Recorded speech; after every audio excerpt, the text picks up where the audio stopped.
kita akan mendengarkan firman Tuhan. Nanti Ibu Santi yang akan berdoa untuk renungan firman Tuhan. Silakan Bu Santi di-unmute. Ya. Baik, mari kita bersatu dalam doa. Bapa di sorga, saatnya kami akan mendengarkan firman-Mu Tuhan. Kau mengurapi hamba-Mu Pastor Fauzan, berikan hikmat untuk cara mengajari kami Tuhan. Firman-Mu yang akan mengubah kami, berkati kami semua yang mendengarkan dan menyaksikan embun pagi ini. Semuanya dipulihkan Tuhan, diberkati Tuhan dan disembuhkan Tuhan. Terima kasih Tuhan Yesus. Haleluya, amin. Amin. Terima kasih Bu Santi.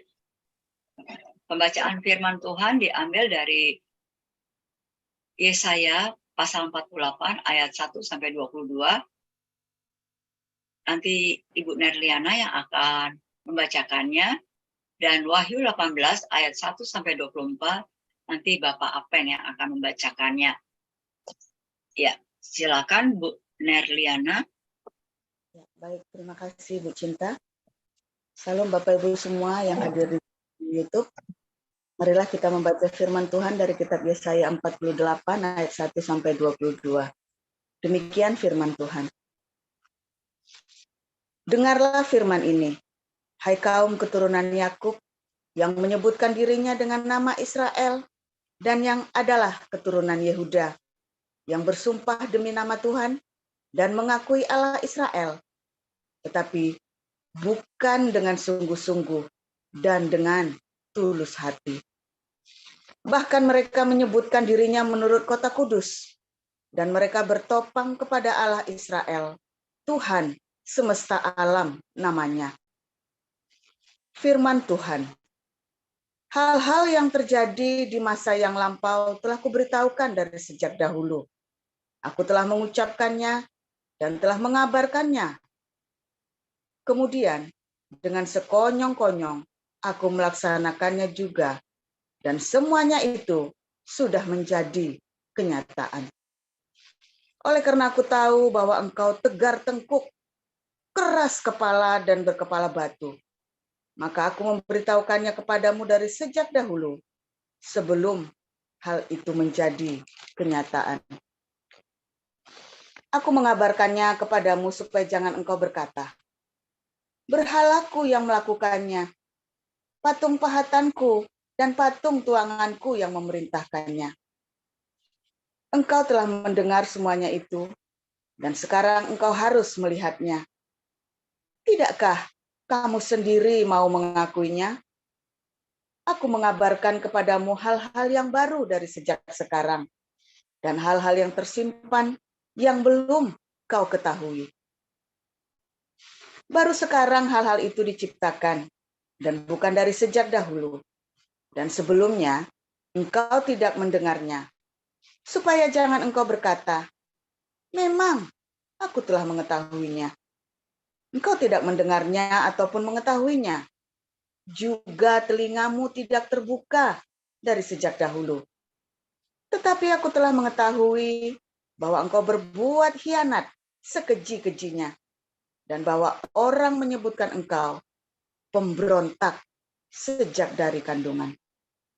Oleh karena namaku, aku menahan amarahku, dan oleh karena kemasyuranku, aku mengasihani engkau, sehingga aku tidak melenyapkan engkau.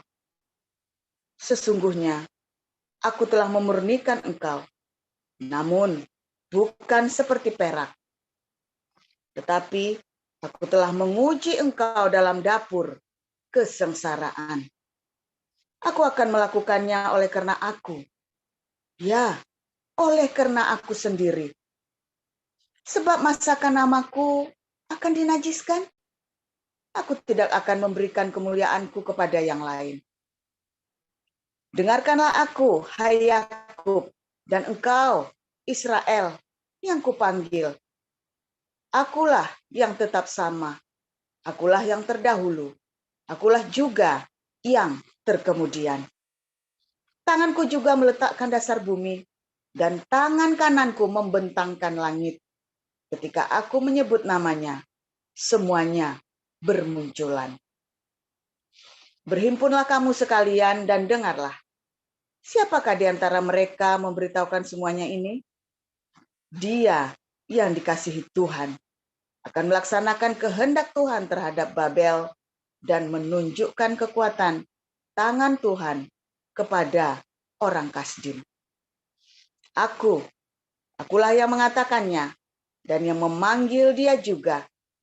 Akulah yang mendatangkan dia dan segala usahanya akan berhasil. Mendekatlah kepadaku, dengarlah ini. Dari dahulu tidak pernah aku berkata dengan sembunyi, dan pada waktu hal itu terjadi, aku ada di situ. Dan sekarang, Tuhan Allah mengutus aku dengan roh-Nya. Beginilah firman Tuhan penebusmu, yang Maha Kudus, Allah Israel. Akulah Tuhan, Allahmu, yang mengajar engkau tentang apa yang memberi faedah, yang menuntun engkau di jalan yang harus kau tempuh. Sekiranya engkau memperhatikan perintah-perintahku, maka damai sejahteramu akan seperti sungai yang tidak pernah kering, dan kebahagiaanmu akan terus berlimpah seperti gelombang-gelombang laut yang tidak pernah berhenti.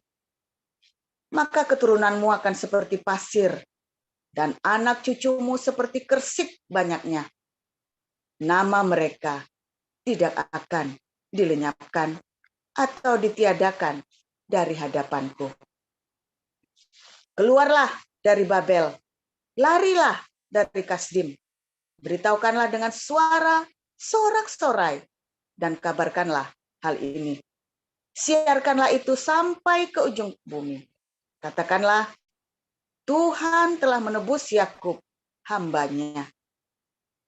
Mereka tidak menderita haus ketika Ia memimpin mereka melalui tempat-tempat yang tandus. Ia mengeluarkan air dari gunung batu bagi mereka. Ia membelah gunung batu, maka memancarlah air. Tidak ada damai sejahtera bagi orang-orang fasik. Firman Tuhan. Demikian. Ya, lanjut Pak Apen. Ya, saya lanjutkan dari Wahyu 18. Kemudian daripada itu aku melihat seorang malaikat lain turun dari surga. Ia mempunyai kekuatan besar dan bumi menjadi terang oleh kemuliaannya. Dan ia berseru dengan suara yang kuat katanya, sudah rubuh Babel, kota besar itu. Dan ia telah menjadi tempat kediaman roh-roh jahat dan tempat bersembunyi semua roh najis. Dan tempat bersembunyi segala burung yang najis dan yang dibenci. Karena semua bangsa telah minum dan dari anggur hawa nafsu cabulnya. Dan raja-raja di bumi telah berbuat cabul dengan dia. Dan pedagang-pedagang di bumi telah menjadi kaya oleh kelimpahan dan hawa nafsunya. Lalu aku mendengar suara lain dari sorga berkata, pergilah kamu, hai umatku, pergilah daripadanya, supaya kamu jangan mengambil bagian dalam dosa-dosanya, dan supaya kamu jangan turut ditimpa malapetaka-malapetakanya, sebab dosa-dosanya telah bertimbun-timbun sampai ke langit, dan Allah telah mengingat segala kejahatannya. Balaskanlah kepadanya, sama seperti dia juga membalaskannya, dan berikanlah kepadanya 2 kali lipat menurut pekerjaannya. Campurkanlah baginya 2 kali lipat di dalam cawan pencampurannya. Berikanlah kepadanya siksaan dan perkabungan, sebanyak kemuliaan dan kemewahan yang telah ia nikmati. Sebab ia berkata di dalam hatinya, aku bertakhta seperti ratu, aku bukan janda, dan aku tidak akan pernah berkabung. Sebab itu segala malapetakannya akan datang dalam 1 hari, yaitu sampar dan perkabungan dan kelaparan, dan ia akan dibakar dengan api karena Tuhan Allah yang menghakimi dia adalah kuat, dan raja-raja di bumi yang telah berbuat cabul dan hidup di dalam kelimpahan dengan dia akan menangisi dan meratapinya apabila mereka melihat asap api yang membakarnya. Mereka akan berdiri jauh-jauh karena takut akan siksaannya dan mereka akan berkata, celaka, celaka engkau, hai kota yang besar, Babel, hai kota yang kuat, sebab dalam 1 jam saja sudah berlangsung penghakimanmu, dan pedagang-pedagang di bumi menangis dan berkabung karena dia, sebab tidak ada orang lagi yang membeli barang-barang mereka, yaitu barang-barang dagangan dan dari emas dan perak, permata dan mutiara, dari lenan halus dan kain ungu, dari sutra dan kain kirmizi, berbagai jenis barang dan kayu yang harum baunya, berbagai jenis barang dari gading, berbagai jenis barang dari kayu yang mahal, dari tembaga, besi, dan pualam, kulit manis dan rempah-rempah, wangi-wangian, mur dan kemenyan, anggur, minyak, tepung halus dan gandum, lembu sapi, domba, kuda dan kereta, budak dan bahkan nyawa manusia. Dan mereka akan berkata, sudah lenyap buah-buahan yang diingini hatimu, dan segala yang mewah dan indah telah hilang daripadamu, dan tidak akan ditemukan lagi.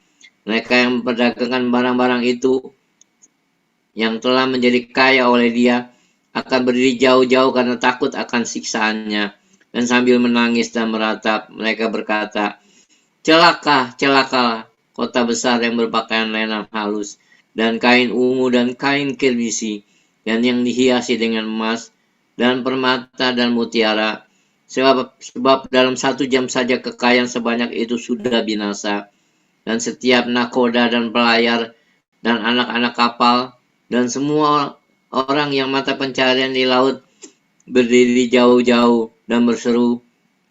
Ketika mereka melihat asap api yang membakarnya, katanya, kota manakah yang sama dengan kota besar ini? Dan mereka menghamburkan debu ke atas kepala mereka dan berseru sambil menangis dan meratap, katanya, celaka, celaka, kota besar yang olehnya semua orang yang mempunyai kapal di laut telah menjadi kaya oleh barang yang mahal. Sebab dalam 1 jam saja ia sudah binasa. Bersukacitalah atas dia, hai sorga, dan hai orang-orang kudus, rasul-rasul dan nabi-nabi, karena Allah telah menjatuhkan hukuman atas dia karena kamu. Dan seorang malaikat yang kuat mengangkat sebuah batu sebesar batu kilangan, lalu melemparkannya ke dalam laut, katanya, demikianlah Babel, kota besar itu, akan dilemparkan dengan keras ke bawah, dan ia tidak akan ditemukan lagi.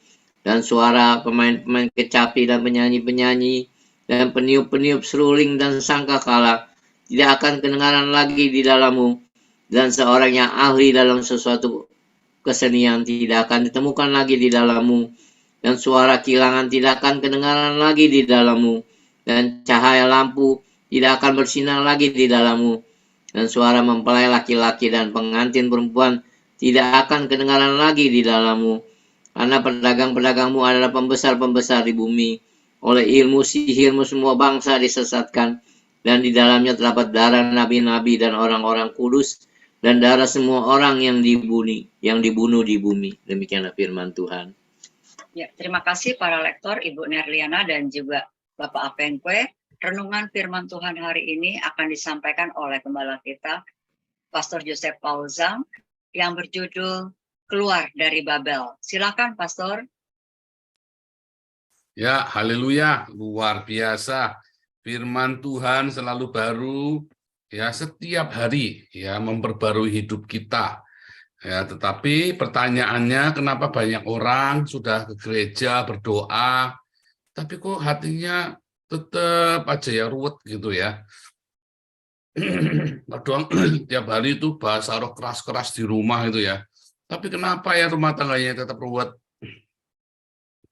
Tetap perekonomiannya tetap tidak baik, hidupnya tetap nggak karu-karuan, sehingga nggak bisa jadi berkat buat saudara-saudara yang lain. Pak, saya pengen bersaksi buat keluarga besar saya, tapi saya sendiri miskin, Pak. Saya sendiri hidupnya meminta-minta. Lah, kenapa minta-minta? Ya, saya sejak kami dari keluarga miskin, sebenarnya keluarga kami bukan Kristen, saudara ya. Nah, lalu kita sering dibully, saudara ya, karena kami paling miskin. Nah, kakak saya semua hidup dibiayai dari ini ya, sekolahnya dibiayai sama ini ya, yang kaya ya, dari keluarga yang kaya. Nah, saya nggak mau, saudara. Saya milih pergi dari situ, saudara ya. Saya pilih pergi dari sana. Ya entah kenapa, mungkin saya bukan karena sombong, enggak, saudara. Saya milih pergi, saya tak hidup sendiri. Saya memutuskan untuk seperti itu, saudara ya. Nah, ternyata itu adalah keputusan yang baik, ya, sehingga mereka tidak bisa membuli saya. Karena kebetulan saya jadi pendeta kemudian kan, jadi mereka nggak bisa bully saya karena mereka tidak membiayai hidup saya, saudara. Ya, tetapi saya bersyukur sama Tuhan, hari ini seluruh keluarga saya semuanya ya sudah menerima Tuhan Yesus, saudara ya, baik sepupu, om, tante, dari mami maupun dari papi. Luar biasa. Mengapa banyak orang sudah ke gereja, sudah rajin berdoa, ya, karena dia masih tinggal di Babel, saudara. Karena dia doanya doa ala Babel, gerejanya gereja Babel. Ya kan, saudara? Banyak orang beragama, masjid, ke kelenteng, tetap masih ruwet, hidupnya nggak damai. Kelihatannya orang beragama harusnya kan lebih damai ya. Coba Anda cari 1.000 orang beragama, yang 999 hidupnya tetap ruwet, saudara. Nggak tambah baik. Percaya enggak? Anda yang tidak beragama malah mungkin hidupnya lebih baik daripada orang yang beragama itu, saudara. Boleh percaya, boleh enggak? Buktikan omongan saya, catat, saudara. Ditulis setiap hari Anda ketemu lihat orang beragama sama orang tidak beragama, bandingkan. Yang rajin ke gereja, rajin ke kelenteng, rajin ke masjid, belum tentu hidupnya lebih baik daripada Anda yang ateis, daripada Anda yang tidak hidup bersama dengan agama. Serius, saudara ya. Anda kalau di Eropa ini jelas sekali, saudara ya. Wah, lebih jelas lagi, saudara. Lebih clear lagi. Saya tidak berkata orang yang tidak beragama itu hidupnya tenang dan damai. Enggak. Relatif lebih damai daripada orang yang pergi ke gereja, ke masjid, ke kelenteng, saudara. Mengapa bisa demikian? Karena orang datang ke gereja, ke masjid, ke kelenteng, dia bikin ritualnya sendiri. Dia bikin satu monumen, dia bikin satu pemujaan sendiri, ya, dan dia pikir dia sudah bersama Tuhan yang memberikan damai. Ternyata dia damainya dari itu tadi. Saudara lihat ya, pembunuhan paling besar disebabkan oleh apa? Apakah oleh karena keserakahan manusia? Oh, bukan, saudara. Apakah karena manusia ingin menguasai negara lain? Oh, bukan, saudara. Ya, pembunuhan paling besar di muka bumi dari ada awal ya Kain dan Habil sampai dengan hari ini, ya, itu disebabkan oleh agama. Ya kan, ketika Kain membunuh Habil, sudah seperempat dunia mati itu, saudara, ya kan. Manusia cuma 4, Adam, Hawa, Kain, Habil. Mati satu kan berarti kan 25% dunia kan mati, seperempat dunia mati itu, saudara ya. Anda bayangin nggak? Pembunuhan paling besar dari zaman Adam dan Hawa sampai dengan hari ini, semuanya oleh karena agama. Ya, itulah Babel. Kemarin kita belajar ada 3 hal. Pertama apa? Ritual dan simbol-simbol ibadah buatan manusia. Yang kedua, kebanggaan kita, yang adalah berhala-berhala kita. Ini kan dari uang, ritual, agama, pengetahuan, ya itu yang membuat kita menjadi hidup di Babel, saudara. Yang ketiga, kita menolak penderitaan. Kita maunya hedonisme, enak, semuanya hidupnya senang, ya, tidak mau menerima penderitaan, tidak mau diproses. Kenapa saudara nggak mau diproses? Proses itu membuat Anda jadi rendah hati, tapi Anda kan nggak mau kan? Akhirnya Anda jadi sombong. Proses itu membuat Anda menyadari, mengenali siapa dirimu dan siapa ada pencipta di sana. Tapi kan Anda nggak mau kan, sehingga membuat Anda menyembah kepada yang bukan Tuhan. Proses itu membuat Anda ya penasaran. Anda kan kehilangan imanmu, dalam tanda kutip, iman yang palsu itu menjadi iman yang benar. Proses penderitaan itu membuat saya meninggalkan kepalsuan, saudara. Saya sudah pelayanan dari SMP, dari sekolah minggu malah ya. Saya sudah pelayanan, tetapi proses saya 4 tahun itu, 2010, 11, 12, 13, membuat saya tersadar, terbangun dari kepalsuan. Saya masuk dalam dunia nyata, di dalam penyembahan yang nyata, di dalam Tuhan yang nyata, saudara. Kemarin kan kita sudah belajar kan tentang 3 hal. Ritual ibadah bikinan manusia, ya.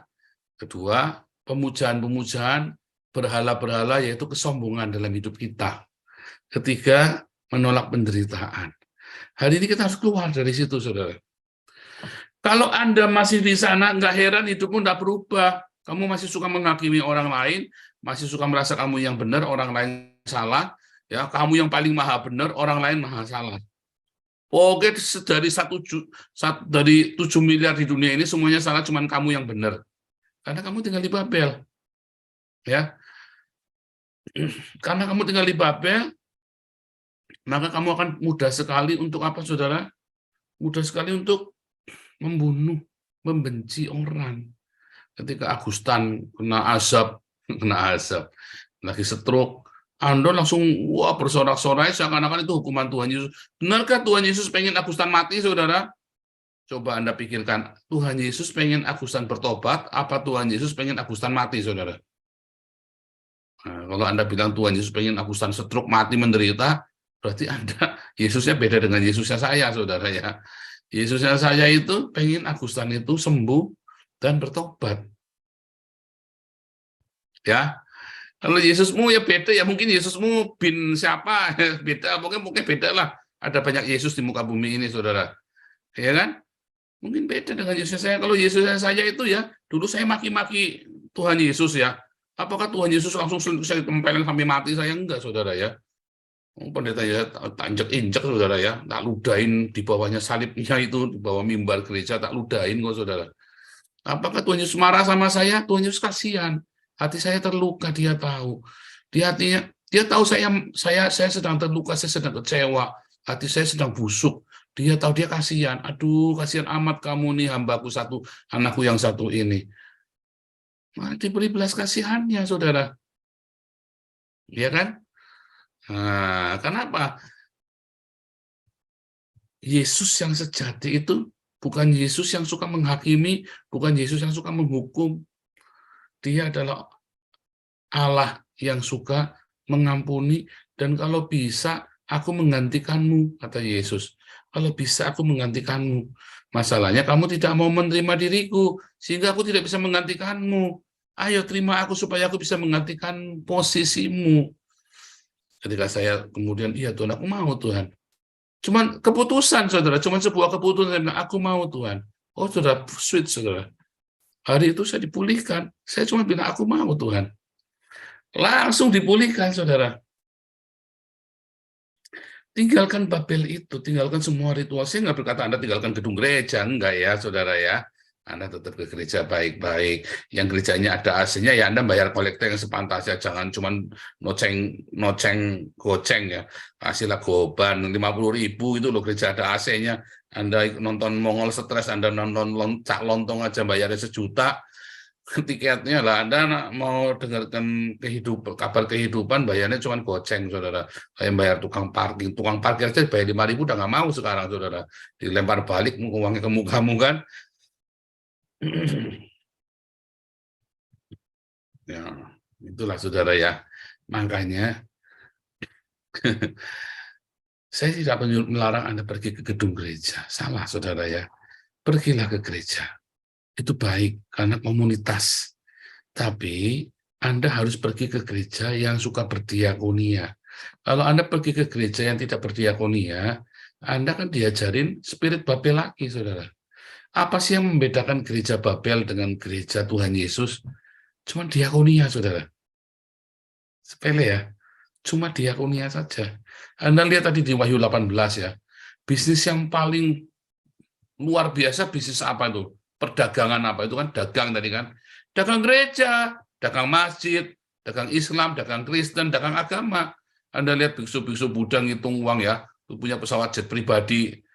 Sama pendeta Kristen, romo-romo itu ya, apa uskup-uskup yang di Jerman itu yang laptopnya pakai emas, ustadz-ustadz yang kaya raya, ya dengan cara mencaci maki agama orang lain, sama saja, saudara. Bisnis agama itu di mana-mana sama saja. Itulah Babel. Itulah Babel. Jadi yang membedakan itu adalah sebuah cinta, bukan diakonia. Diakonia bukan basa-basi ya. Artinya seluruh kolektor, seluruh sedekah, seluruh amal jariahmu, seluruh apa tadi, uang itu yang dikumpulkan bukan buat membangun gedung gereja saja ya, tapi sebagian besar adalah untuk kasih makan orang miskin. Sebagian besar loh ya. Dan Yang kedua, apa saudara? Penuh dengan pengampunan. Bukan dikit-dikit lapor polisi, dikit-dikit penjarain orang. Makanya saya kemarin begitu tahu ada kebencian di laporannya HMC itu langsung saya suruh cabut, saudara. Jangan ada kebencian di sana. Kita tidak tulus. Kita jadi ke bawah arus. Jangan-jangan nanti kamu nyesel. Ya, makanya kemarin Agustan itu kita ngumpulin dana sampai 41 juta, lebih 44 juta malah ya sekarang ya. Kenapa saudara? Karena itulah yang membedakan kita dari Babel. Satu sedekah, dua pengampunan. Lah kalau ada agama dikit-dikit bacok, ya nabinya apa Tuhannya dimaki-maki terus Anda bacok. Apa bedanya sama preman tanah? Apa bedanya ulama-ulama apa pendeta-pendeta di agama tersebut? Tanah Abang, saudara, sama.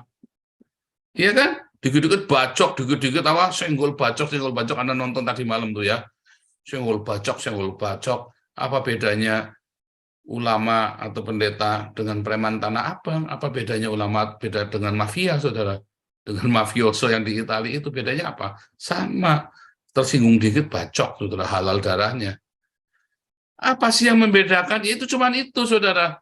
Yang membedakan hanya satu, sedekah atau diakonia, kedua, pengampunan. Karena seharusnya Tuhanlah tempat kita meminta ampun, bukan Tuhan tempat menghukum. Hukumannya nanti kalau akhir zaman, bukan sekarang. Sekarang itu jangan minta hukuman Tuhan. Makanya saya tidak percaya Agustan dihukum. Karena azab, enggak. Tuhan pengen Agustan sembuh. Tuhan Yesus pengen Agustan bertobat. Itu yang benar. Itu Tuhan yang saya sembah, saudara. Ya, bukan Tuhan Babel. Tapi Tuhan Yesus Kristus yang saya sembah yang penuh dengan pengampunan. Yang sudah disalib, yang sudah dianiaya saja masih melepaskan pengampunan. Bahkan berkat. Ya. Tinggalkan Babel itu, saudara. Anda pengen punya damai sejahtera yang mengalir seperti sungai. Yang tak putus-putus. Yang tak henti-hentinya mengalir, saudara. Tinggalkan. Ayo tinggalkan Babel. Tinggalkan, larilah dari Babel. Larilah dari Kasdim. Larilah dari apa? Ritual-ritual, larilah dari semua kesombongan-kesombongan agamawi, ya kan? Akibatnya kan kamu menganggap orang lain remeh dan kamu yang paling hebat, lalu kamu mulai apa menyerang-nyerang, ya, ngatain anak iblis lah, ngatain halal darah lah, karena kamu tinggal di Babel. Nah, yang ketiga, ketika ada penderitaan, Anda masuk dalam sana dengan hati yang penuh dengan ikhlas, hati yang rela. Itulah caranya Anda meninggalkan Babel, saudara. Ya, masuklah dalam penderitaan. Enggak lama penderitaan itu kalau Anda menikmatinya, saudara. Dan semua orang diberi kesanggupan untuk menanggung penderitaan itu. Larilah dari Babel, ya, dengan Anda merendahkan diri Anda, rendah hati. Karena ketika Anda punya kerendahan hati, disitulah berkat yang sejati datang. Berkat itu tidak akan membawa Anda ke neraka. Tapi kalau Anda tidak rendah hati dan Anda menolak penderitaan, berkat materi yang Anda punya itu akan membawamu ke neraka. Karena di mana hartamu berada, di situ hatimu ada. Dan ritual-ritual itu yang membuat kamu ya berbangga dengan dirimu sendiri. Ritual-ritual itu yang membuat kamu akhirnya menghakimi orang lain. Ya, ritual-ritual itu yang membuat kamu tidak bisa bertumbuh dan tidak bisa berbuah. Tinggalkan semua ritual-ritual itu, semua simbol-simbol agama itu tinggalkan, saudara. Itulah yang membuat kamu jadi tidak bisa berbuah.